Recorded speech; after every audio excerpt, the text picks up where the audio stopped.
नमस्कार, पेश है इस हफ्ते का मुकाबला। मैं हूं विज्ञान प्रकाश। आपके अंदर गुस्सा है, आपके अंदर आक्रोश है, आप नाराज हैं सिस्टम से, आप बहुत सारे सवाल पूछ रहे हैं जो बहुत लाजमी नजर आते हैं। उनमें से कुछ सवालों को उठाने की और उनके जवाब ढूंढने की हम भी कोशिश करेंगे इस प्रोग्राम में। लोग सड़कों पर उतरे हुए हैं, लोग ये दिखाना चाहते हैं कि जब किसी इस तरह की घटना जो दिल्ली में हुई गैंगरेप की, उसके बाद वो चुप नहीं बैठना चाहते। हम कोशिश करेंगे कि समाधान और तब्दीली, बदलाव के रास्ते हम आपकी आवाज बनने की कोशिश करें, हम उसे चैनलाइज करने की कोशिश करें। जो गुस्सा आपके अंदर है और जिस गुस्से के तहत आप चाहते हैं कि उस मुल्क में आपकी सुरक्षा के लिए, आपकी बेहतरी के लिए, आपके हिफाजत के लिए और आपके घर की बेटियों के हिफाजत के लिए बेहतर कानून बने, बेहतर पुलिसिंग के इंतजाम हो। यह कहानी मुझे दोहराने की जरूरत नहीं है कि बदलते हिंदुस्तान की राजधानी दिल्ली 2012 के हिंदुस्तान में देश की राजधानी दिल्ली में हुई ये घटना। मैं आज के अपने पैनल से आपको मिलाना चाहूंगा। मेरे साथ किरण बेदी मौजूद हैं। इनको इंट्रोड्यूस करते वक्त एक बहुत इंपॉर्टेंट बात मैं आपसे कहना चाहूंगा इनके बारे में। वो ये है कि इस मुल्क में सुप्रीम कोर्ट का बहुत हिस्टोरिकल जजमेंट है मेरे हिसाब से पुलिस में रिफॉर्म्स को लेकर। उस मुद्दे को मैंने अपने तमाम कार्यक्रमों के जरिए उठाया और बहुत ज्यादा जिम्मेदारी और इफेक्टिविटी के साथ उसको किरण बेदी ने उठाया था, क्योंकि एक बार फिर जब हम बात करते हैं इस तरह की घटना के बाद तो पुलिस में तब्दीली, पुलिस में बेहतरी की बात करते हैं। बहुत इंपॉर्टेंट है किरण बेदी के बारे में मेंशन करना। मेरे साथ अजय चौधरी साहब मौजूद हैं, एडिशनल कमिश्नर ऑफ पुलिस हैं ये दिल्ली के। पुलिस के लिए बहुत सारे सवाल हैं जनता के पास। मेरे साथ निर्मला सावंत जी मौजूद हैं जो कि मेंबर है नेशनल कमीशन फॉर वुमेन की। मिशिका सिंह मौजूद हैं, वो ऑर्गेनाइजर हैं स्लट वॉक की। मेरे साथ यहां पर रंजना कुमारी जी मौजूद हैं। इनको भी इंट्रोड्यूस करने की मुझे जरूरत नहीं है, हमेशा इस तरह के मसलों पर एक प्रखर आवाज रही हैं। मीनाक्षी लेखी, वो रिप्रेजेंट करती है भारतीय जनता पार्टी को, लेकिन उसके साथ साथ एक बहुत सम्मानित वकील है, लॉयर है, जो कि जब इस तरह के लोगों में सोच और गुस्सा आता है कि कैपिटल पनिशमेंट हो, फांसी पर लटका दिया जाए, कानून क्या कहता है, कानून की लिमिटेशंस क्या है, उसमें तब्दीलियां क्या हैं, इस तरह के पॉइंट्स पर मीनाक्षी लेखी इलैबोरेट करेंगे। सबसे बड़ी बात, सिर्फ दो चीजों पे मैं फोकस करना चाहूंगा इस कार्यक्रम को। एक ये कि कार्रवाई क्या होनी चाहिए, एक्शन क्या होना चाहिए, कितने वक्त में होना चाहिए, और दूसरा ये कि लॉन्ग टर्म के लिए सॉल्यूशन क्या है, समाधान क्या है। ओपनिंग कमेंट्स इस पैनल के। एक और बात, मेरे साथ रजत कैन मेरे साथी जुड़ रहे हैं सफदरजंग अस्पताल से, और कुछ देर में हर्षा कुमारी सिंह भी मेरे साथ जुड़ेंगी जयपुर से। वो जगह है जहां पर लगातार लोग अपनी आवाज और प्रोटेस्ट को आगे बढ़ा रहे हैं। किरण बेदी, मैं आपसे शुरू करूंगा ओपनिंग कमेंट्स के तौर पर। दो चीजों पर हम जो फोकस करें, सबसे पहली बात, क्या कार्रवाई हो, क्योंकि कार्रवाई भी आप और हम सब देख रहे हैं लोगों के रिएक्शन से। लोग चाहते हैं दिखे, डेमोन्स्ट्रेटिव हो और वक्त पे हो। ये कार्रवाई नहीं कि अगर हम 10 साल बाद इस विषय पर या इस सब्जेक्ट पर चर्चा कर रहे हो। मैं अपनी ओपनिंग स्टेटमेंट दो हिस्सों में बांटूंगी जी। एक, जो लोग, हमारी नौजवान लड़की और लड़के ये क्या देखना चाहते हैं, वो एक चाहते हैं immediate relief, immediate visibility. Immediate visibility का मतलब है अभी सड़कों पर विजिबल पेट्रोलिंग हो, ऐसी पेट्रोलिंग हो जो विश्वास जगवाए वापस, और वह पेट्रोलिंग जो केवल पुलिस की ना हो, लेकिन उसमें युवाओं भी शामिल हो जाए, सिटीजन वार्डन भी शामिल हो जाए, कम्युनिटी पुलिस भी शामिल हो जाए, हमारा एमसीसी कैडेट भी शामिल हो जाए, सिटीजन वार्डन। तो कंबाइंड पुलिस पेट्रोलिंग इसका इमीडिएट हल है। इसके लिए कोई नई गाड़ियां नहीं चाहिए, कोई नया बजट नहीं चाहिए। दिल्ली पुलिस के पास 600 से ज्यादा पीसीआर वैन्स हैं। ये 600 से ज्यादा पुलिस वैन्स अगर शाम को वल्नरेबल टाइम्स पे बिल्कुल सिलेक्टिव करेक्ट जगह पे लगाया जाए और उनके साथ ये कम्युनिटी पुलिस की टीम जोड़ दी जाए, जिसमें सिविल डिफेंस भी है। मैं डायरेक्टर जनरल सिविल डिफेंस रह चुकी हूं। मैंने हजारों नौजवानों को ट्रेनिंग दी थी, लड़की और लड़कियों को। वो ट्रेनिंग दिल्ली गवर्नमेंट के अधीन है, दिल्ली पुलिस एलजी के अधीन है। सिविल डिफेंस चीफ मिनिस्टर साहब मैडम के नीचे, ये अगर सिविल डिफेंस जो कि ट्रेन्ड है सोशल डिफेंस में, इनका काम है सोशल डिफेंस, अगर वह भी निकल आए तो मुझे बताइए।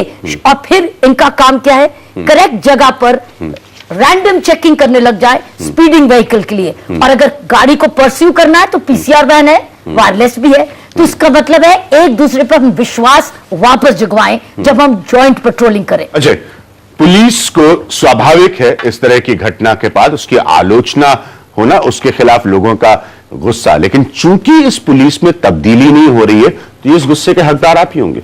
नहीं, बिल्कुल, जहां तक आपने ये बात उठाई, सबसे पहले मैं ये कहना चाहूंगा कि जो घटना हुई है वो वाकई निंदनीय, भर्त्सना, और जितनी भी एक सभी को आक्रोश पैदा हो रहा है, सिर्फ ऐसा नहीं है कि आक्रोश जनता में पैदा हो रहा है, हम भी जनता का ही पार्ट है, हमारे अंदर भी है। किसी भी पुलिस अफसर के लिए, किसी भी पुलिस सिस्टम के लिए बहुत बड़ी चुनौती है, समाज के लिए भी चुनौती है कि इस तरह की घटना किसी भी कीमत पर नहीं होनी चाहिए। अब बात आती है कि उसके बाद हम क्या कोशिशें कर रहे हैं, उससे पहले क्या, ऐसा नहीं है कि कोई पुलिस कम्युनिटी पुलिसिंग नहीं हो रही है, या पुलिस कोई चेकिंग नहीं कर रही है, या पिकेट्स नहीं लग रही हैं, या पेट्रोल नहीं हो रही है, जनता ये तमाम चीजें लगातार की जा रही हैं। एक्शन क्या हो सकता है और सोल्यूशन क्या है, क्या होना चाहिए और आगे का समाधान क्या है? बिल्कुल, मैडम ने सही सवाल उठाया कि बहुत ज्यादा से ज्यादा पेट्रोलिंग होनी चाहिए, ज्यादा से ज्यादा पिकेट चेकिंग होनी चाहिए। ये तमाम चीजें डेली हो रही हैं, लगातार होती रहती हैं। कोई घटना किसी ऐसे स्ट्रेच पर जो सुनसान है, खाली जगह है, वहां घटना कभी भी वारदात हो सकती है। मतलब सवाल ये ऐसा नहीं हो रहा है, क्या कर रहे हैं आप कह रहे हैं कि ऐसा नहीं हो रहा है, इससे बेहतर होने की जरूरत है? इससे भी और बेहतर होने की जरूरत है, और बहुत अच्छा काम किया जा रहा है लगातार। ऐसी बात नहीं है कि पुलिस सोती रहती है। आप रात के 2 बजे जाएंगे तब भी आपको पुलिस पर पेट्रोल मिलेगी, पीसीआर मिलेगी, पिकेट चेकिंग मिलेगी, मोटरसाइकिल वाले पेट्रोल करते हुए मिलेंगे। पूरी दिल्ली में 11 जिले हैं, हर जिले में एक एसीपी रैंक का officer daily night checking officer होता है अपने जिले का। हर पुलिस स्टेशन से एक इंस्पेक्टर नाइट पेट्रोलिंग में रहता है। हर पुलिस स्टेशन में 6 मोटरसाइकिल पेट्रोल पर रहती है हर दिन।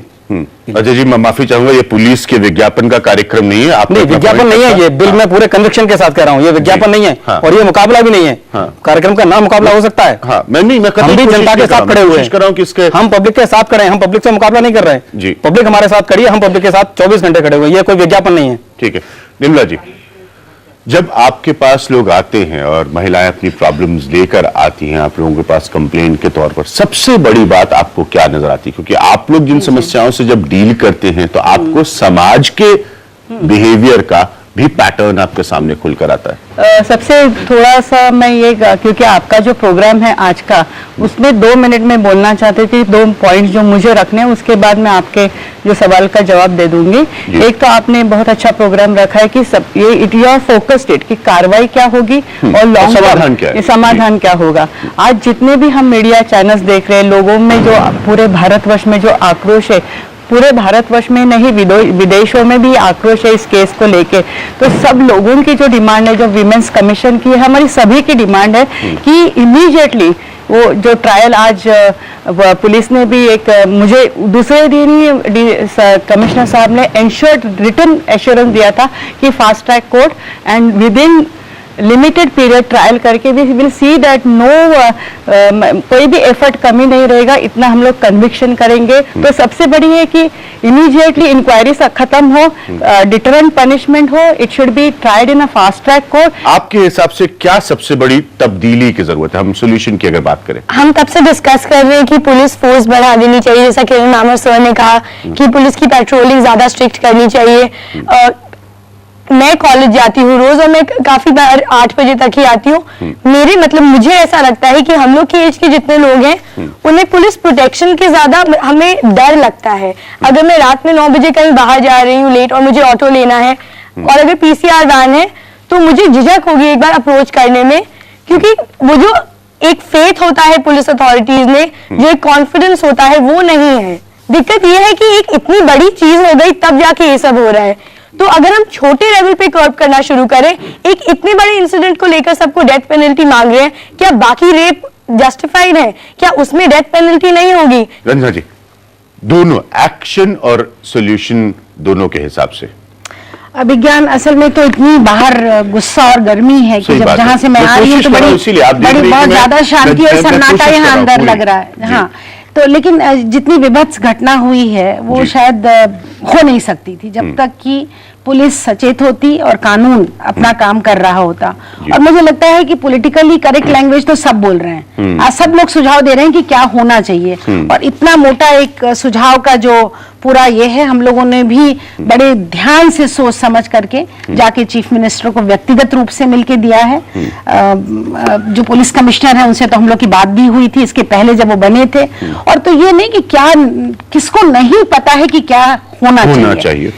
ये आप बिल्कुल समझ लीजिए, सब जानते हैं। मुझे गिना भी लेने दीजिए, जेंडर सेंसिटाइजेशन पुलिस का होना चाहिए, पुलिस की पेट्रोलिंग बढ़नी चाहिए, पुलिस के अंदर जो एक आत्मविश्वास लोगों का टूट गया है, जो डेफिसिट, ट्रस्ट डेफिसिट है, वो बनाने की जरूरत है। ये कॉलेज की लड़कियां, हमारी बेटी भी कॉलेज जाती है, ये लड़कियां जब जाती है तो वो वहां जो खड़े रहते हैं वही सीटी बजाने लग जाते हैं। जिन पुलिस को आप बढ़ाने की बात कर रहे हैं वही वहां सीटी बजाने लग जाते हैं। कौन रोकेगा उनको, आप ये बताएं। तो आप जो आप चाह रहे हैं आज, उसका तो पूरा खाका हम आपके सामने रख देंगे। लेकिन एक बात जो सबसे ज्यादा आज की तारीख में जरूरी है कि जो 40,000 केसेस लगभग जो हमने रिसर्च से निकाला है, अलग अलग कोर्ट्स में लंबित हैं, जिन पर कोई फैसला नहीं हो रहा, उन सब केसेस को अगर पॉलिटिकल विल है, अगर समाधान चाहते हैं तो फास्ट ट्रैक कोर्ट में डालिए और जो कानून है उसके तहत हर व्यक्ति को सजा दीजिए। अब मैं मीनाक्षी जी के पास आऊंगा, उससे पहले 20 सेकंड में आपको एक छोटी सी तस्वीर बताऊंगा फास्ट ट्रैक कोर्ट। और पहले भी मैंने अपने प्रोग्राम न्यूज पॉइंट में ये फैक्ट्स रखे थे। 1562 इस मुल्क में फास्ट ट्रैक कोर्ट्स हैं, 1562। और आपकी बता दूं कि इनको सेंट्रल असिस्टेंस मिलती थी जो सन 2011 में समाप्त हो गई मिलना। उसके बाद यह निर्भर करता है राज्य सरकारों के ऊपर, स्टेट गवर्नमेंट्स के ऊपर कि वो इन फास्ट ट्रैक कोर्ट्स को कैसे चलाए। तीसरी बात, अभी तक इस मुल्क में कोई कानून नहीं है जो ये कहता हो कि इन फास्ट ट्रैक कोर्ट्स में स्वाभाविक तौर पर नेचुरली कोई रेप जैसे मामले ट्रांसफर हो जाए। और चौथी बात कि राज्य जो होता है, स्टेट गवर्नमेंट, वो वहां की हाई कोर्ट को कहती है और उसके बाद जो भी हाई कोर्ट है वो अपना डायरेक्शन देता है, निर्देश देता है किसी भी मामले को फास्ट ट्रैक कोर्ट में ट्रांसफर होने के लिए। तो कुल मिलाकर ये तस्वीर है फास्ट ट्रैक कोर्ट की। एक लॉयर के तौर पे मीनाक्षी क्या करेंगे, क्योंकि जब जैसे लोग ये जो गुस्सा है जिसको मैं जान रहा हूं कि मैं कंट्रोल करने की कोशिश कर रहा हूं इस कार्यक्रम में, लेकिन फैक्ट ये है कि हम डेमोक्रेसी में जी रहे हैं, कानून है, एक फंक्शनिंग डेमोक्रेसी है, कोई भी सजा तो कानून के ही तहत मिल सकती है और कानून के लिए आपको जांच की जरूरत है। पुलिस के लिए 60 दिन का समय तय है। तमाम हमारे पास एग्जाम्पल्स हैं जहां फास्ट ट्रैक कोर्ट्स ने 20 दिन में, 25 दिन में, 30 दिन में सजा सुनाई है। फास्ट ट्रैक कोर्ट्स की क्या हकीकत है इस मुल्क में, वो हमारे सामने। तो ये लोग गुस्सा हो सकते हैं, आक्रोशित हो सकते हैं, लेकिन फिर वही इनके लिए इनके पास सोल्यूशन कहां से आएगा? देखिए, सोल्यूशन तो पॉलिटिकल सिस्टम से ही आएगा और सोल्यूशन पॉलिटिकल सिस्टम से इस तरीके से आएगा जब तक कि हम धर्म और जाति के नाम पर अपना वोट देना बंद करें। हम गवर्नेंस के इश्यूज पर जब तक अपना वोट नहीं देंगे तब तक यही हाल रहेगा देश का। दो बातें बस मीनाक्षी सिंपल सी पूछना चाहूंगा। पहली बात, आज तक किसी राजनीतिक दल ने इस बात को प्रकाश सिंह के जजमेंट के सुप्रीम कोर्ट के मामले के बाद मुद्दा क्यों नहीं बनाया कि इस देश में 1861 की पुलिस एक्ट के तहत पुलिस काम करती है, इसको बदलने की जरूरत है? देखिए, मुद्दा किसी राजनीतिक दल ने बनाया। फिर दूसरा पॉइंट मीनाक्षी, एक मिनट, कि देश में जो क्रिमिनल जस्टिस सिस्टम है, मैंने आपको इंट्रोड्यूस करते वक्त भी कहा कि आप बीजेपी से जुड़िए, लेकिन आप एक लॉयर हैं जिसके लिए आप यहां इस कार्यक्रम में मौजूद हैं। क्रिमिनल जस्टिस सिस्टम में कमजोरियां हैं, आप भी उसे एक्सेप्ट करेंगी, मैं लॉयर नहीं हूं लेकिन आप मेरे पॉइंट को एक्सेप्ट करेंगी। उसमें तब्दीली के लिए किसका पॉलिटिकल एजेंडा बनता है? ये बना है, ये बना है, लेकिन क्योंकि मैं अगर कुछ कहूंगी तो फिर उसको राजनीतिक टर्न दिया जाएगा। लेकिन एक आध प्रदेश ऐसे हैं जहां पे ये पॉलिटिकल मुद्दा बना है और वहां पे बेहतरी भी हुई है, लेकिन उस विषय से भटकना हो जाएगा। अगर मैं प्रदेशों के नाम गिनवाने लगूंगी तो लगेगा कि आपने जैसे अजय को बोला कि आप पुलिस की एडवर्टाइजिंग कर रहे हैं तो मुझे कहेंगे आप बीजेपी की एडवर्टाइजिंग करिए, इसलिए मैं उस विषय से नहीं भटकना चाहती। लेकिन मैं ये विषय जरूर सामने रखना चाहती हूं कि ये सब पॉलिटिकल मुद्दे बने, इस तरीके के तमाम सुप्रीम कोर्ट के जजमेंट है, जिसमें 1997 का एक Delhi domestic workers association versus union of India का भी मुद्दा है, जिसमें बताया है कि रेप विक्टिम को क्या क्या मिलना चाहिए, कैसे कैसे होना चाहिए, बावजूद उसके वो लागू नहीं हुआ है तमाम प्रदेशों में। और दिल्ली के अंदर, क्योंकि हम सब दिल्ली वासी हैं, दिल्ली के अंदर पिछले 1-1.5 साल पहले PIL हुई थी और दिल्ली हाईकोर्ट ने डायरेक्शन दी थी कि आप ये सब करें, और लिखित रूप में कंटेम्प्ट से बचने के लिए, तमाम चीज से बचने के लिए वो सब अंडरटेकिंग दी गई, लेकिन उसका भी एक छोटा सा खाका तैयार करके कड़कड़डुमा कोर्ट में वो पेश किया गया, लेकिन बाकी चीजें नहीं हुई। ठीक, मैं रजत आप बहुत देर से इंतजार कर रहे हैं, मैं कोशिश कर रहा हूं यहां पर लोगों के ओपनिंग कमेंट्स के जरिए इशू को फोकस करने की। प्लीज रजत। बिल्कुल विज्ञान, यहाँ पे जिस तरह से मामला हुआ है उसके बाद काफ़ी रिएक्शंस आ रहे हैं, काफ़ी काउंटर रिएक्शंस भी आ रहे हैं और काफ़ी सजेशंस भी हैं। पब्लिक में गुस्सा भी है, पब्लिक में रोष भी है और काफ़ी इनफैक्ट आज सुबह से हम लोग यहाँ सफदरजंग अस्पताल के बाहर खड़े हुए हैं। काफ़ी मेच्योरिटी से कुछ लोगों का भी यहाँ पे आके बोलना है। हमारे साथ भी काफ़ी यंग लोग हैं यहाँ पे। तारिक मेरे साथ है। तारिक, सबसे पहले आपके पास आऊँगा, ये पूरा जो इंसिडेंट हुआ है उसके बाद से आपका क्या कहना है, किस तरह से क्या बदलाव होने चाहिए ताकि ये चीज़ आगे ना हो? पहली बात तो सबसे इम्पोर्टेंट चीज़ है कि स्पेशली जो ये केस रेप केसेस होते हैं, फास्ट ट्रैक होना चाहिए, सबसे इम्पोर्टेंट, क्योंकि ये तो इनमें सालों लग जाते हैं उसको ट्रायल चलते चलते। So most important thing, the fast track should be there, for special court should be there for the any violence against women, especially the rape cases, and then there should be severe और बहुत सख्त सजा होनी चाहिए rape cases के लिए, क्योंकि क्या होता है इंसान को लगता है कि मैंने कुछ किया तो कोई बात नहीं, मैं छूट जाऊंगा, 2 साल 1 साल में छूट जाऊंगा। सो सबसे इंपॉर्टेंट चीज़ है, एक तो बहुत सिवियर पनिशमेंट होनी चाहिए, जो कि सब अभी कह रहे हैं डेथ पेनल्टी होनी चाहिए, ताकि दूसरा कोई ये काम करने से पहले उसको डर लगे कि मैं नहीं कर सकता, सोच के भी घबराए। यदि हर रोज जब आप रोड पे चलते हैं या ड्राइव करते हैं या अपने घर से बाहर निकलते हैं, क्या थ्रेट रहता है? कुछ आपको लगता है कि there can be something which is keeping an eye on you? जब से ये केस के बारे में मैंने सुना है, जब से मैंने इस केस के बारे में सुना है, तब से मैं घर के बाहर 8 बजे के बाद निकलने से पहले 10 बार ही सोचती हूँ। मेरे को सोचना पड़ता है कि मेरे साथ कौन है। मैं अपने लड़के जो दोस्त हैं उनको साथ में लेके घूमती हूँ, अकेले जैसे मेरे लिए जाना ही मुश्किल हो गया है। अभी मैं कहीं भी जाऊं, मेरे को लगता ही नहीं है कि मैं सेफ हूं, चाहे जो मर्जी हो। आज ये बस में हुआ है, कल को मेरे को कोई गाड़ी से निकाल सकता है। विज्ञान यही कहना है कि रिस्पेक्ट नहीं है, औरतों के लिए रिस्पेक्ट नहीं है, विमेन के लिए रिस्पेक्ट नहीं है, और इनफैक्ट काफी हम देखते हैं। मैं इसीलिए रजत, ये फास्ट ट्रैक कोर्ट की इस मुल्क में क्या हकीकत है वो सबके सामने रख रहा था। जनता को बहुत जरूरी है जानना और समझना। मैं हर्षा के पास जाने की कोशिश करूंगा, वो जयपुर से हमारे साथ मौजूद है। अच्छा, देश के अलग अलग हिस्सों से आवाजें आ रही जिसमें बहुत लगातार हम सुन रहे हैं फास्ट ट्रैक कोर्ट हो, तुरंत पनिशमेंट मिले, डेमोन्स्ट्रेटिव पनिशमेंट हो, लोगों को लगे कि हाँ ऐसी सजा मिली कि उसके बाद कोई सोचे ना, इतनी घबराहट ना हो। लेकिन प्रॉब्लम यह है कि ये सब करने के लिए जिस तंत्र और व्यवस्था की जरूरत है वही तो नहीं है, वो व्यवस्था से वो सिस्टम्स बना के नहीं दिए जा रहे हैं।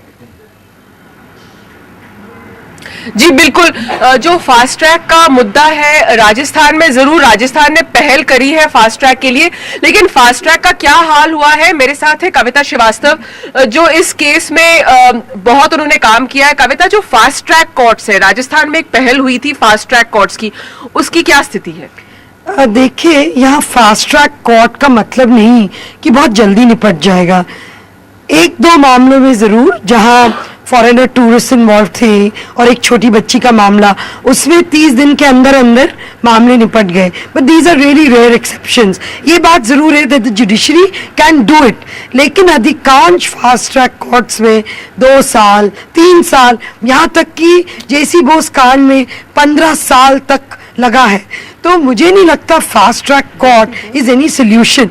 एक पूरी जुडिशरी की एटीट्यूड की बात करनी होगी, पुलिस की एटीट्यूड की, द होल कल्चर। क्या वो चाहते हैं कि जल्दी जस्टिस डिलीवर हो और ऐसे प्रोसीजर्स हो जो औरत को तोड़े ना, औरत को कमजोर ना करें। पुलिस औरत को कमजोर करती है, जुडिशरी औरत को कमजोर करती है। हमें इस तरह के प्रोसीजर्स चाहिए। मुझे लगता है जब हम खुल के बात कर ही रहे हैं तो फास्ट ट्रैक एक पॉपुलिस्ट मेजर ठीक लगता है, पर उससे नहीं होगा, क्योंकि अक्यूज को पूरे राइट है उसमें भी to seek adjournments, to go against lower court orders, वो सारे कुछ कर सकता है। इसमें तो एक पूरी जुडिशरी की एटीट्यूड चेंज होनी होगी कि हमें बहुत जल्दी डिलीवर करना है। अभी क्या स्टेटस है? जैसे आधे टाइम जो है जो फास्ट ट्रैक कोर्ट है, तो कोई भी फास्ट ट्रैक कोर्ट नहीं है, क्योंकि गवर्नमेंट ऑफ इंडिया ने जो एक्स्ट्रा मनी था वो बंद कर दिया और अब कह दिया है, अभी इट्स अ बजट कोई इशू, उन्होंने कह दिया है कि अब इंडिविजुअल स्टेट्स अपने बलबूते पे चलाएं। तो इस वक्त राजस्थान में कोई भी फास्ट ट्रैक कोर्ट नाम की चीज में 60 दिन तो अच्छा, बहुत इंपॉर्टेंट बात कविता ने रखी। कविता को कॉम्प्लीमेंट करिएगा इस बात के लिए, क्योंकि मैं कोशिश कर रहा हूं लोगों को समझाने की, मैं पूरी कोशिश कर रहा हूं कि यहां पर चिल्ला चिल्ली की कोई आवश्यकता नहीं। आप समझिए इस बात को। मैं ले रहा हूं छोटा सा ब्रेक, उसके बाद मैं जनता के पास आऊंगा। समझिए, जब आप कहते हैं फांसी पर लटका दिया जाए, जब आप कह रहे हैं फास्ट ट्रैक कोर्ट, ये फास्ट ट्रैक कोर्ट की हकीकत हम आपको बता रहे हैं कि केंद्र से उनको जो सहायता मिलती थी वो 2011 में बंद हो गई। मुल्क में सिर्फ 1562 फास्ट ट्रैक कोर्ट हैं। उन्होंने आपको बताया कि कुछ केसेस के उदाहरण छोड़कर फास्ट ट्रैक कोर्ट्स में भी, उन अदालतों में भी 15 साल का समय लगता है। मैं एक छोटे से पॉइंट पर आपको छोड़कर जा रहा हूं। इस पॉइंट पर मैं मीनाक्षी से जरूर रिस्पॉन्स लूंगा एक छोटे से ब्रेक के बाद। मैं नहीं जानता, एक लॉयर से मैं रिस्पॉन्स लूंगा कि क्या जो सारी अदालतें हैं क्या वो फास्ट ट्रैक कोर्ट की तरह काम नहीं कर सकती? क्या हमें इंस्टीट्यूशनलाइज करने की जरूरत है कोई अलग सिस्टम को? हम उस पॉइंट पर आएंगे और जनता के सवालों के साथ एक छोटे से ब्रेक करेंगे।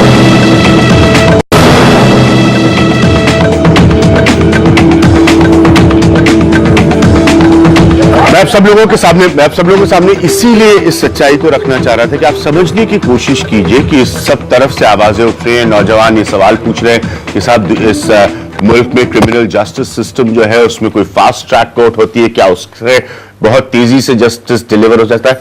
हकीकत ये नहीं है। पहली चीज, जैसे मैंने आपको ब्रेक से पहले समझाया कि उन कोर्ट्स की कमी है। दूसरी बात, उनको किस तरह से मेंटेन किया जाए उसकी अब निर्भरता राज्य सरकारों पर है, केंद्र से उसको कोई असिस्टेंस नहीं मिलता। और तीसरी बात जो मैंने आपको बताई वो ये है कि उसमें हाई कोर्ट का एक प्रोसीजर इन्वॉल्व है जिसके बाद कोई मामला किसी फास्ट ट्रैक कोर्ट में जा सकता है। और चौथी बड़ी बात जो है कि कोई कानून नहीं है जो कहे कि बलात्कार जैसे मामले इसी कोर्ट में किसी फास्ट ट्रैक कोर्ट में जानी चाहिए। और पांचवी बात, कि फास्ट ट्रैक कोर्ट का कतई मतलब ये नहीं है कि कोई समय सीमा तय है जिसमें फैसला आ जाएगा। अगर ये हकीकत है तो जो बाकी अदालतें हैं, मैं उन कानून का जानकार नहीं हूं, क्या वो इस तरह के मामलों को जो 40,000 के करीब पेंडिंग केसेस का जिक्र रंजना जी ने किया, इसको टेकअप नहीं कर सकते? देखिए, अब जो उसमें एक लॉजिस्टिक्स की दिक्कत है। लॉजिस्टिक्स की दिक्कत ये है कि आपके पास नंबर ऑफ जजेस पॉपुलेशन रेशो से बहुत बहुत बहुत कम है। जो हालत पुलिस की हम कह रहे हैं ना कि इतनी अब आपने अर्बनाइज तो दिल्ली कर दी, इतनी सारी पॉपुलेशन बढ़ा ली, फैसिलिटीज जो उसके लिए रेगुलेशन की होनी चाहिए जिसमें पुलिस भी है, व्यवस्था और तमाम बिजली, पानी, सड़क, वो सब भी, और साथ में पुलिस भी, वो आपके पास नहीं है। उसी तरीके से आपके पास इतनी पॉपुलेशन के लिए जो जज रेशो है वो हमारा सबसे कम है, बहुत कम है देश भर में, विदेश मतलब पूरे दुनिया में। अब मैं आपके सवाल से शुरू करूंगा। हाँ जी, मेरा अजय जी से सवाल है एक, जैसे अभी बताया गया है कि इसमें जयपुर का जो राजस्थान का जो केस था उसमें एम्बेसी ने यहाँ से लेटर भेजा, तब इतनी फास्ट हुआ, 16 डेज में उसमें उसको 7 साल की सजा दे दी उन्होंने। लेकिन एक जो आयु होता है, एक ऑफिसर होता है, वो ऐसा होना चाहिए जो कि वो ये सोचता है जिस तरफ से उसको रिश्वत मिलती है उस तरह से वो धाराएं बनाता है बैठ के। अगर खासतौर से हम इसी इंसिडेंट को लें या रेप के केसेस को लें, इसमें कोई कंप्रोमाइज नहीं हो सकता। रेप का मतलब रेप है और वो मेडिकली प्रूव होता है। सबसे पहले डॉक्टर की रिपोर्ट आती है, उसके बेसिस पर FIR ड्राफ्ट की जाती है। कोई बेईमान आयु है उसका, कोई किसी के बाद बेईमान आदमी का कहीं कोई इलाज नहीं है। जहां तक पनिशमेंट की बात है, अगर पुलिस ही एकमात्र ऐसा डिपार्टमेंट है जिसमें सबसे ज्यादा सजा कांस्टेबल्स को, हेड कांस्टेबल को, अधिकारियों को मिलती है। मैं केवल दिल्ली का आपको बताना चाहता हूँ, अगर कोई गलती करेगा तो उसको सजा देंगे। ज्यादातर रेप केसेस में कन्विक्शन नहीं होते क्योंकि बहुत से रेप केसेस सुनसान एरियाज में होते हैं और वहां विटनेस नहीं होती, और अगर कोई विटनेस होती भी है तो वो हॉस्टाइल हो जाती है, तो कन्विक्शन होगा कैसे? इन्होंने बहुत अच्छा सवाल पूछा है। कन्विक्शन रेप मैटर्स में कम होता है। इसी को ध्यान में रखते हुए एक बहुत ही फेमस जजमेंट सुप्रीम कोर्ट ने दिया है कि मेडिकल एविडेंस नहीं भी हुआ, there are many married women, उनमें मेडिकल एविडेंस नहीं होता, even then conviction can take place. दूसरी बात है कि there may not be sole eye witness, कभी कभी सोल आई विटनेस खुद प्रोसिक्यूट्रिक्स होती है, वो बराबर कॉरोबोरेशन नहीं होता, even then conviction can be given, even then Supreme Court ने ये क्या इवन हॉस्टाइल विटनेसेस है that testimony can be disbelieved. Ajay ji से ये कहूंगी और किरण जी से, क्योंकि पुलिस डिपार्टमेंट से रिलेटेड है, कि आज की तारीख में हम जनता को और खास तौर से महिलाओं को हम लोग नहीं विश्वास कर सकते। अगर हमारे बराबर में कोई पुलिस वाला भी खड़ा होता है ना, तो भी हम विश्वास नहीं कर सकते कि हमें प्रोटेक्ट करेगा। ऐसे कंडीशन क्यों है, और लॉन्ग टर्म में ऐसी कंडीशन ना आए तो उसमें पुलिस डिपार्टमेंट क्या करेगा, वो प्लीज बताइए। पुलिस के विश्वास का सवाल जी है। बिल्कुल विश्वास का सवाल है और ये बहुत बड़ी चुनौती है, लेकिन मैं ये बिल्कुल नहीं मानता कि पुलिस पर जनता का बिल्कुल विश्वास नहीं है। 80,000 लोगों को पुलिस एक्सीडेंट विक्टिम्स को पीसीआर में इवैक्यूएट करके हॉस्पिटल पहुंचाया। इस केस में 50 लोग बच्चों को देख रहे थे, कोई कपड़ा डालने के लिए तैयार नहीं था। पुलिस के ऑफिसर्स ने अपनी यूनिफॉर्म निकालकर पहनाकर उनको सबसे पहले हॉस्पिटल पहुंचाया। 20,000 लड़कियों ने जो एंटी ऑब्सीन जो कॉज जाती है, जो हमारी सेल बनी हुई है, उस सेल में 20,000 लड़कियों ने अप्रोच किया कि मुझे अश्लील कॉल आते हैं, और तमाम उन सारे लोग सेल ने एक्शन लिया और तमाम उनकी प्रॉब्लम सॉल्व हुई। पुलिस पब्लिक रिलेशनशिप में ट्रस्ट है मैम। प्रॉब्लम ये हुई है कि कई सालों से हमारा नॉर्मल क्राइम प्रिवेंशन पुलिसिंग खत्म हो चुका है। हमारा रिएक्टिव पुलिसिंग है, लाठीचार्ज बटालियंस के बनाना का, टेररिज्म प्रिवेंशन करने का और वीआईपी सिक्योरिटी करने का। प्रॉब्लम यह है कि क्राइम प्रिवेंशन पर, कम्युनिटी पुलिसिंग पर, ग्राउंड लेवल पुलिसिंग पर हमने ध्यान नहीं दिया। सैंक्शन हुई है बटालियंस, सैंक्शन थाने की पुलिस नहीं हुई है, थाने का कांस्टेबल बीट सिस्टम नहीं है। विश्वास कहां से जागता है? अभिज्ञान हम लोगों ने साल जिंदगी दे दी थानों में, कैसे क्राइम रोकते थे हम लोग? बीट सिस्टम को तोड़ते ही नहीं थे। हम बात कर रहे हैं विश्वास जीतने की, काम बड़ा अच्छा करते हैं, और पुलिस को केस को इन्वेस्टिगेट भी बड़ा अच्छा कर लिया, लोगों को पकड़ भी लिया, लेकिन प्रिवेंशन कर सकते थे। ये सारी प्रिवेंटेबल थी अगर हमारी कम्युनिटी पुलिसिंग पेट्रोलिंग होती। मुझे यहाँ कहना पड़ेगा, ये एक छोटी सी चीज है, एक उदाहरण के तौर पर समझना पड़ेगा कि हर आदमी जो किसी कॉलेज यूनिवर्सिटी में पढ़ा होता है, वो 10 साल बाद वहां से निकलने के बाद ये कहता है कि हमारे जमाने में कॉलेज बहुत अच्छा था, अभी बड़ा डिटोरिएशन हो गया। मैं इस चीज से बिल्कुल एग्री नहीं करता। वही पुलिसिंग है, वही मॉडल है, वो जो हमारे सीनियर्स ने दिया है। बीट सिस्टम आज भी काम कर रहा है। जब आपके जमाने में भी पुलिस अच्छी है और किरण जी के जमाने में भी अच्छी थी, आंकड़े क्यों बढ़ रहे हैं क्राइम के? और दूसरे प्रश्न हमारा ये आता है कि जो गरीब तबका है, उसके पति ने उसको शराब पी के पीटा और वो जा रही है पुलिस में, थाने में रिपोर्ट लिखाने, लेकिन वो पुलिस वाले कहते हैं अरे तू यहाँ क्यों आई है, तेरे पति ने ही तो पीटा है, हमने थोड़ी पीटा है, जा यहाँ से। तो ऐसे पुलिस कर्मियों के लिए आपके पास क्या प्रावधान है? ये एक मुहावरा बन गया है कि गरीब की कोई सुनवाई नहीं है। वो 5 गरीब कहाँ हैं, कौन से थाने में किसकी एफआईआर नहीं हुई? मैं चैलेंज करता हूँ कि किसकी एफआईआर नहीं, और एफआईआर नहीं भी हुई कुछ केसेस में। अगर एफआईआर नहीं हुई, कोर्ट के थ्रू एफआईआर कराई जा सकती है। इस बात की चुनौती जा रही है कि लोग जाते हैं, उनकी एफआईआर बिल्कुल कोई ऐसे मसले बिल्कुल नहीं। अजय चौधरी साहब, ये बिल्कुल मैं चैलेंज करता हूँ इस चीज को। आप इस बात, मैं आप बताइए सबसे, आप इस कार्यक्रम के आपके बचा कर जहांगीरपुरी एक बात सुन लीजिए। जहांगीरपुरी, त्रिलोकपुरी, जैतपुर, बदरपुर, संगम विहार, सुल्तानपुरी, नंद नगरी, जहां पर आप लोग ये मान के चलते हैं दिल्ली के बड़े लोग कि साहब ये स्लम एरियाज हैं, यहाँ बड़ी गरीबी है और सारे गरीब लोग रहते हैं, उन थानों में 1,000 से ज्यादा एफआईआर होती हैं। मैं आपसे पूछना चाहती हूँ, अभी आपने थोड़ी देर पहले कहा कि पुलिस खराब नहीं है। मैं ये नहीं कह रही पुलिस खराब है, बट इररिस्पॉन्सिबल तो है, क्योंकि जिस रोड पर यह हादसा हुआ है मैं उस रोड पर रहती हूँ और उस रोड पर 5 बैरिकेड्स हैं। उन बैरिकेड्स के चारों ओर ये बस चक्कर लगा रही थी। क्या कर रहे थे वो पुलिस वाले? देखिए, बस को चक्कर लगाते हुए आपने नहीं देखा, हम सुनी हुई चीजें कर रहे हैं, इन्वेस्टिगेशन चल रहा है। अगर इसमें कहीं भी पुलिस की लापरवाही सामने आती है, area I am talking about, Basant Vihar थाना उस रोड पर है, ये तो आप जानते ही होंगे। जिस जगह पर ये हादसा हुआ, उस पर उस रेप से पहले एक आदमी को लूट कर फेंक दिया गया। क्या कर रही थी वो पुलिस? क्या आपको वो दिखे नहीं अगर आपकी पेट्रोलिंग हो रही थी? कहाँ थे आप लोग? उसके बाद उन्होंने उस लड़की को उठाया है। क्या उस आदमी को नोटा गया है? RK Puram, Basant Vihar, मुनेरका, IIT flyover, which is Safdarjung development area, main market, ये सारे जगह पर पुलिस रहती है। क्या आप ये जानना चाहेंगे कि जिस आदमी को लूटा गया क्या उसने पीसीआर कॉल की है? उसने बताया कि देख क्यों नहीं रही थी? यही तो हर जगह सीसीटीवी कैमरास है। पीसीआर कोई पीसीआर एक गाड़ी है, स्टैटिक बेस है जो आपकी एसओएस कॉल के लिए है। सीसीटीवी कैमरा है, उस आदमी को लूट लिया गया था, उसके पास फोन नहीं था सर।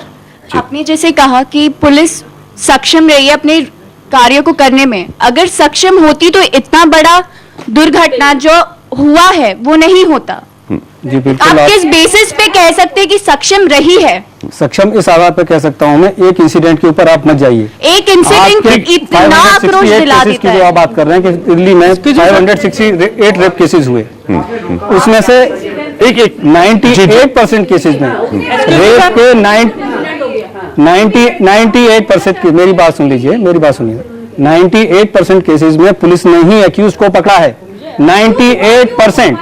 और आइए, आपको ये वाकई अधिकार है, ये आपको अधिकार है कि अगर एक केस में भी हम फेल होते हैं तो आप हमारे पर डेफिनेटली उंगली उठा सकते हैं। जो आप कह रहे हैं कि death for this punishment for rape, मैं कहती हूँ ये कुछ भी नहीं है, डेथ पनिशमेंट नहीं होनी चाहिए। उनके हाथ पैर करके उनके जो ऑर्गन काट थे फिर करनी चाहिए।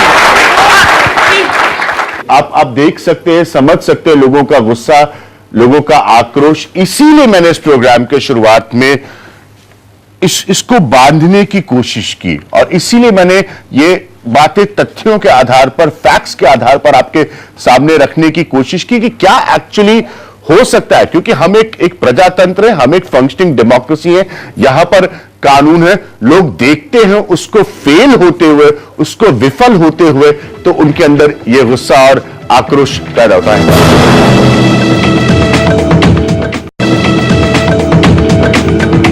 प्रिवेंशन की जो बात आई है उसमें मैं कहना चाहूंगी कि ये तो हमने देख लिया है कि पुलिस नाकामयाब रही है। पुलिस ना उन्हें मतलब काफी टाइम पे जो प्रिवेंशन की बात हुई, पुलिस हमेशा क्योर के लिए होती है कि अक्यूज्ड का नाम दे दिया गया है तो चार्जशीट फाइल हुई है, इन सब के लिए। काफी टाइम मैं मेट्रो में ट्रैवल करती हूँ, मैं खुद देखती हूँ लोग छेड़ते रहते हैं, मजाक उड़ाते रहते हैं, स्टेयर करते रहते हैं। हम लोग मना नहीं करते, हम लोग क्या करते हैं, हम लोग इग्नोर करते हैं। तो आप एक इंसान की मेंटालिटी देखिए, वो किसी को घूर रहा है, उसे मना नहीं किया गया, लड़की मुड़ गई, उसने सीटी मारी, उसे कुछ बोला नहीं गया है, उसके आप हर चाल को शेयर दे रहे हैं, आप उसको एक पॉइंट पे जाके मना नहीं करिएगा तो हमारी खुद की भी रिस्पॉन्सिबिलिटी है कि हम उन्हें पहले ही उन्हें डेटर करने के लिए हम उसी वो जो स्टार्ट करते वहां पे ही रोक दिया जाए। तीन बातें सिर्फ मैं कहना चाहती हूँ। पहली बात ये कि जो इस समय पुलिसिंग की व्यवस्था है उसको स्वीकार करिए कि उसमें कमी है। एक ही फॉरेंसिक लैब है दिल्ली के अंदर, 300 आपको पेट्रोल के लिए और ज्यादा व्हीकल्स चाहिए, यहाँ पर आपको पुलिस पर्सनल चाहिए, विमेन पुलिस चाहिए। स्वीकार करिए, मांगिए और सरकार से व्यवस्था लीजिए।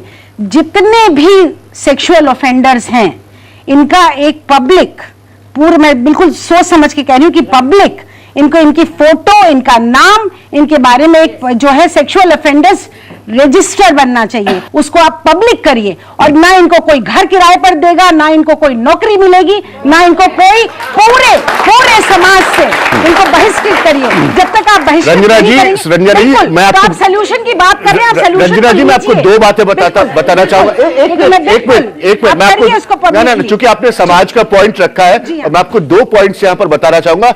ये बताइए, इस समाज के लोग, जब कोई व्यक्ति किसी भी लड़की के साथ दुर्व्यवहार कर रहा होता है पब्लिकली, बाजार में शाम के वक्त 500 लोग मौजूद होते हैं, एक व्यक्ति जाता है उस लड़की को बचाने के लिए, उसका हश्र ये होता है कि 10 लोग आकर उसको वहां पर मारते हैं। ये हमारा समाज है, हमें भी एक्सेप्ट करना जरूरी है। बार बार खाली पुलिस, लॉ, फांसी, हम अपने ऊपर तो देखें, ये हमारा समाज है। उसके बाद 400 लोग वहां खड़े होकर तमाशा बनकर देखते हैं। मुंबई की के उदाहरण जहां पर लोगों की जान चली गई। ये सोशल रिजेक्शन, आपकी पॉइंट रख रही थी सोशल रिजेक्शन का,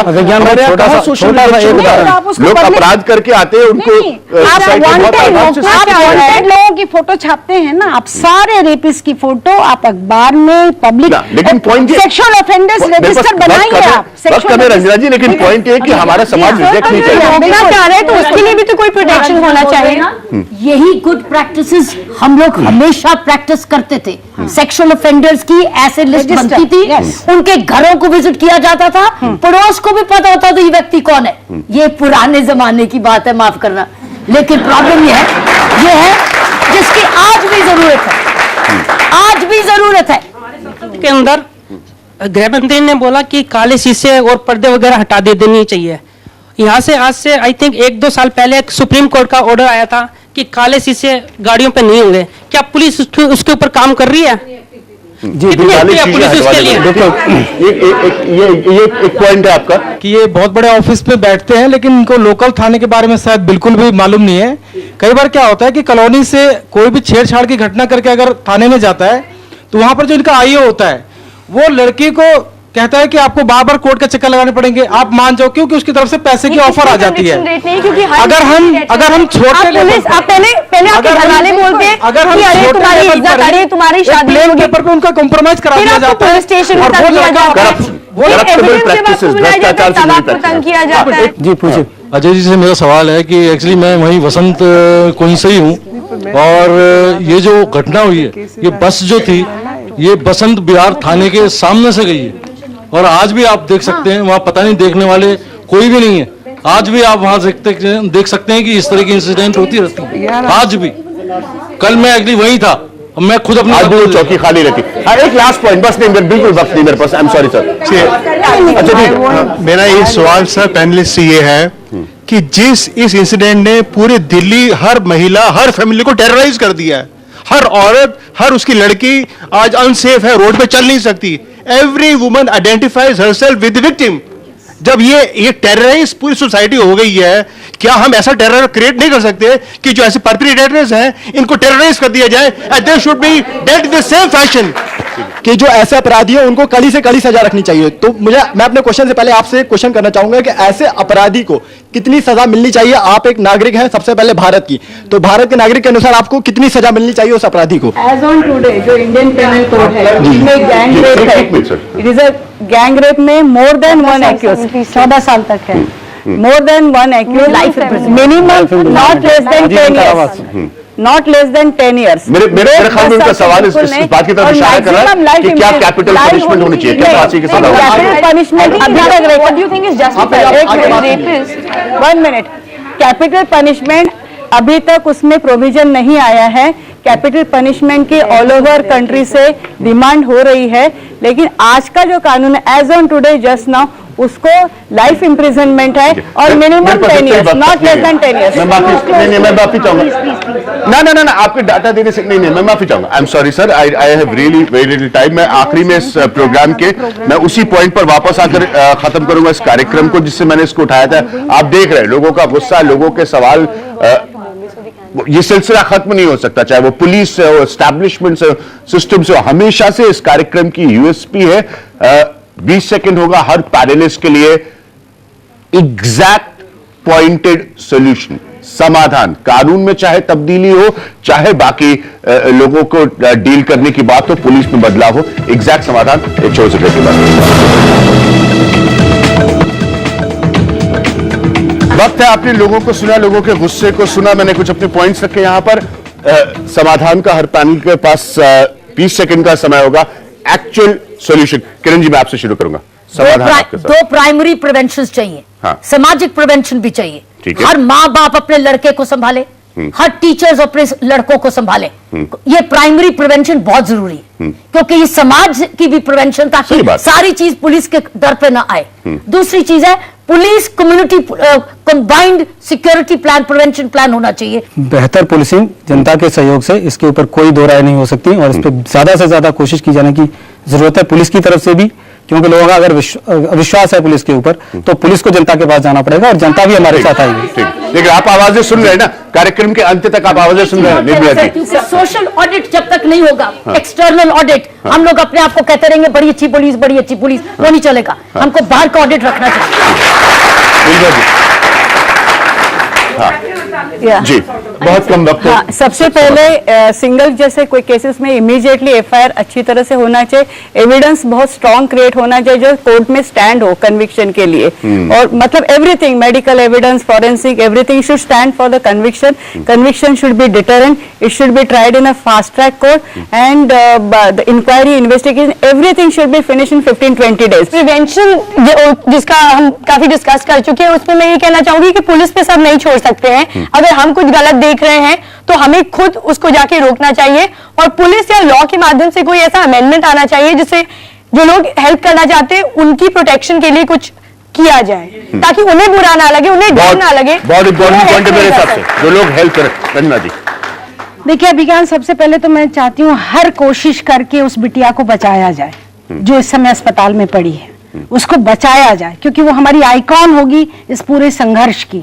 और दूसरी बात मैं ये कहना चाहती हूँ कि हर कोशिश करके देश की संसद बैठे, जो मर्जी करो, एक पॉलिटिकल विल देश के अंदर बनाओ, ताकि जो 40,000 रेप के केसेस हैं उन पे एक समयबद्ध न्याय हर उस लड़की को मिले जिसके साथ ये अत्याचार हुआ है। पहला विषय मैं ये उठाना चाहती हूँ कि जिस तरीके से ये बसेस घूम रही थी और पैसेंजर्स को उठा रही थी, वो नहीं होना चाहिए। दूसरा विषय जो नहीं आया वो सेंटेंसिंग पॉलिसी का विषय है। तो जहां एग्जैजरेटेड फॉर्म ऑफ रेप है, उन एग्जैजरेटेड फॉर्म ऑफ रेप में टेक्निकली अटेम्प्ट टू मर्डर भी उसी कैटेगरी में आता है जहां डेथ पेनल्टी है।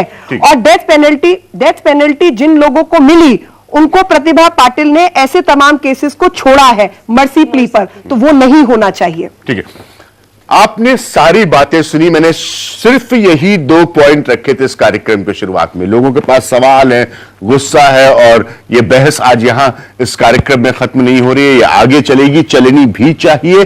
जाते जाते मैं सिर्फ इतना कहूंगा कि इस गुस्से को आप बाहर लेकर आए हैं, ये चैनलाइज होना चाहिए। और साथ में मैं जरूर कहूंगा एंड में कि समाज को भी अपनी तरफ देखने की बहुत जरूरत है। क्या हम वाकई उन लोगों को रिजेक्ट करते हैं अपने आसपास से? क्या हम उनको अपने से दूर करने की कोशिश करते हैं जो इस तरह की घटनाओं के लिए जिम्मेदार होते हैं? क्या कोई व्यक्ति जो जाकर किसी लड़की के साथ अगर कोई गलत हरकत हो रही हो तो उसे रोकता है, तो क्या हम दौड़कर उसके लिए खड़े होते हैं, या वहां तमाशबीन बनकर उसको पिटते हुए देखते हैं चंद लोगों के हाथ में? आप इस गुस्से को चैनलाइज करिए, लेकिन अपनी तरफ भी एक बार जरूर देखिए, जबकि कानून और बाकी तब्दीलियों की जरूरत पर यह बहस हमेशा चलेगी। फिलहाल नमस्कार।